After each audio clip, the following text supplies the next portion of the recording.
Olá e bem-vindos à África Curiosa. Hoje nós vamos expor os segredos completamente repulsivos e nojentos da civilização egípcia antiga. Da limpeza pessoal a hábitos alimentares, nós vamos escavar o lado mais sujo da história da civilização egípcia, expondo seus segredos sujos e repugnantes.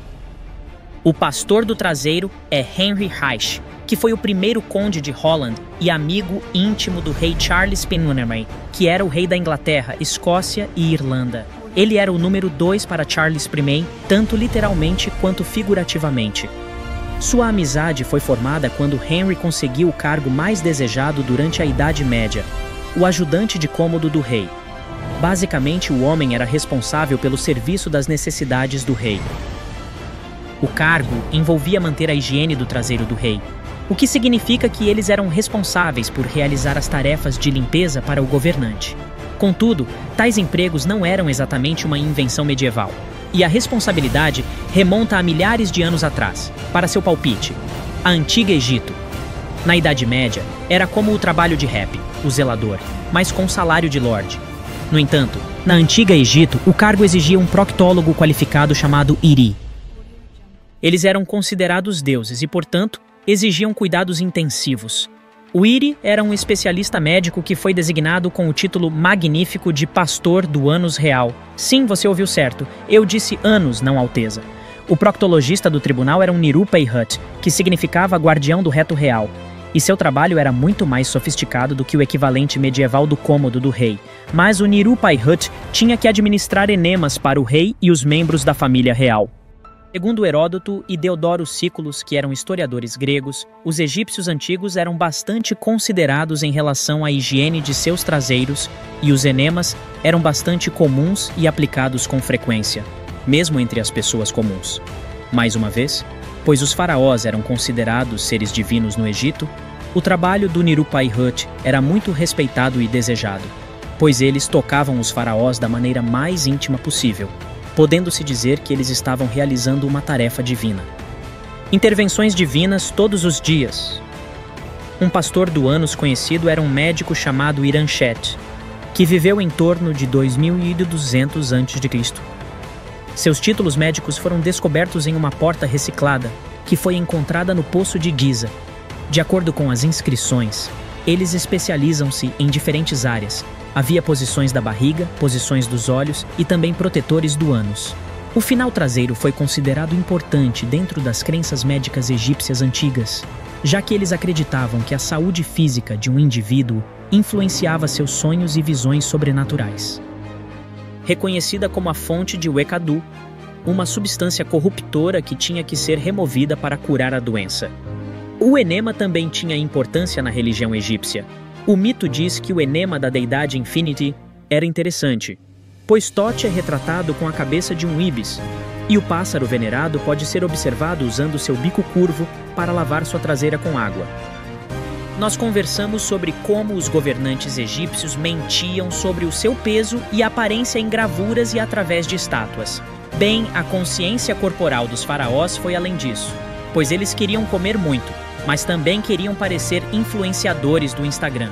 Então, para perder o excesso de peso sem fazer nenhum esforço real, os reis egípcios tomavam laxantes pelo menos 3 vezes por mês para alcançar a figura esbelta e atraente.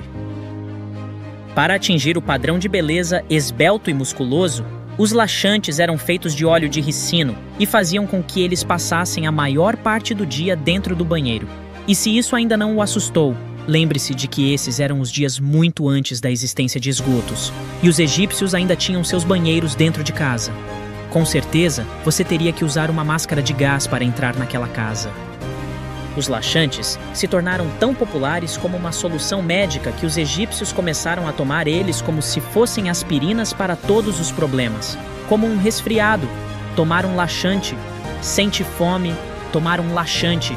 Diarreia, você não vai acreditar. Mas eles tomavam laxante direto. Aparentemente, os egípcios levavam a frase melhor fora do que dentro, muito literalmente. E a ideia era eliminar a doença do corpo a qualquer custo, não importando o quanto de esforço seria necessário para se livrar da confusão o mais rápido possível. Já conversamos anteriormente sobre como os egípcios descobriram os sinais de testes de gravidez que ainda usamos hoje. Mas o caminho para essa descoberta foi bem pedregoso. Os egípcios realmente tinham um sistema médico dedicado à gravidez e parto, com mulheres trabalhando como médicas ao lado dos seus colegas masculinos. Mas eles também tinham crenças médicas que não faziam nenhum sentido, sabe? Para alguns, a cor azul traz boas notícias, e para outros, a ausência dela é um suspiro de alívio.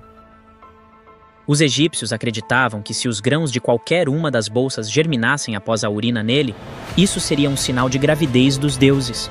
Agora, isso pode parecer rituais religiosos antigos sem base, mas havia de fato ciência por trás disso que ainda usamos hoje em testes de gravidez modernos.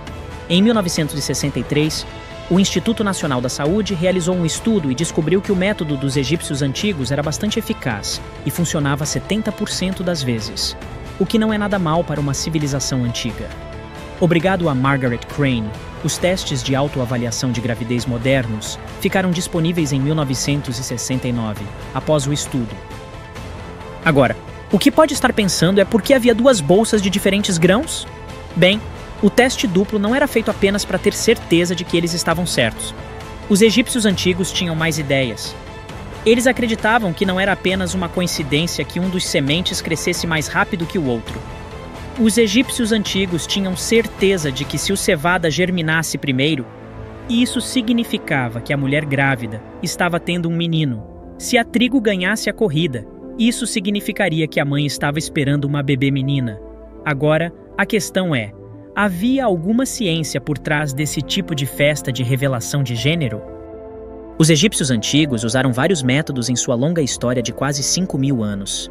Outro teste de gravidez colocaria uma mulher grávida, supostamente, sobre uma manta feita de cerveja e datas, e a gravidez seria de alguma forma determinada pelo quanto ela vomitou. Se você estivesse lá para dar-lhe a boa notícia, não poderia ir depois de ver isso há algumas décadas. Há um tempo em que os testes de gravidez estavam disponíveis apenas em laboratórios. As mulheres egípcias antigas também dependiam de suas posições para testá-las por gravidez nos primórdios. Não apenas perder um paciente, mas talvez comprometer sua licença também. Outro método usado era colocar um dente de alho ou cebola dentro dos órgãos genitais de uma mulher e pedir-lhe para dormir com isso.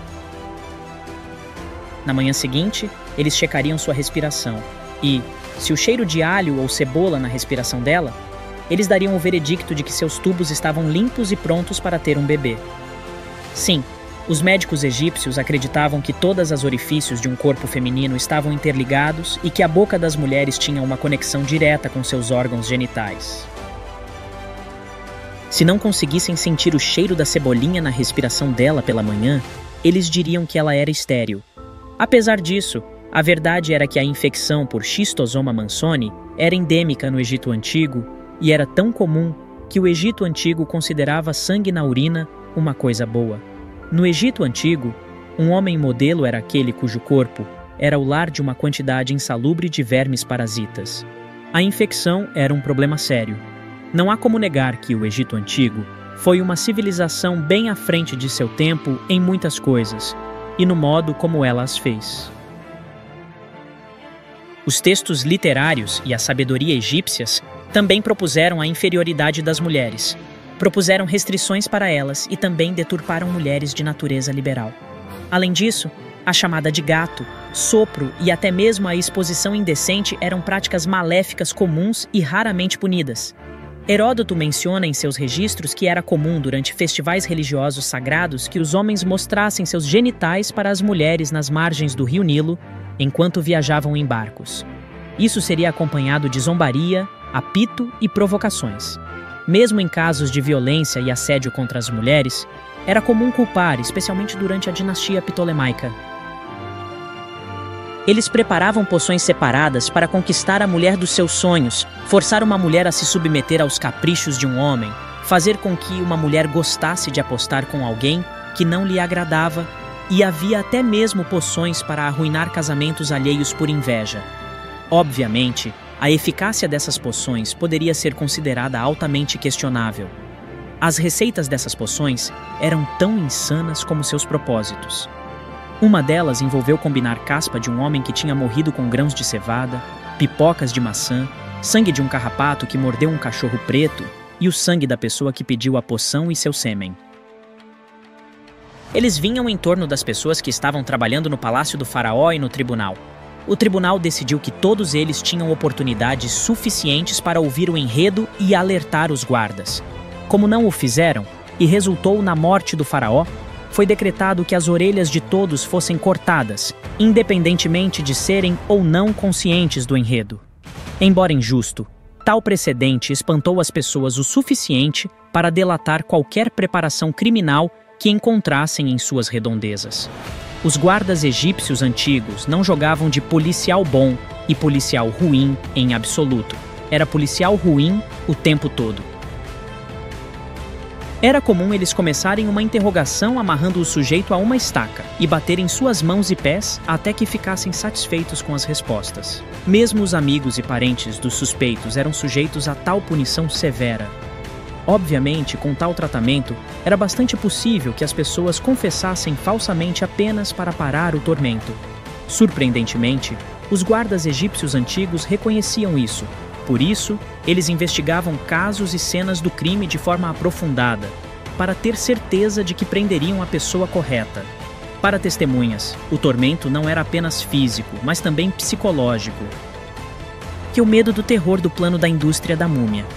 Se você vive nos Estados Unidos modernos, morrer não é barato. Hoje em dia custa mais de $15.000 para uma sepultura nos Estados Unidos e pode ser uma grande cobrança nas economias de uma família de renda média.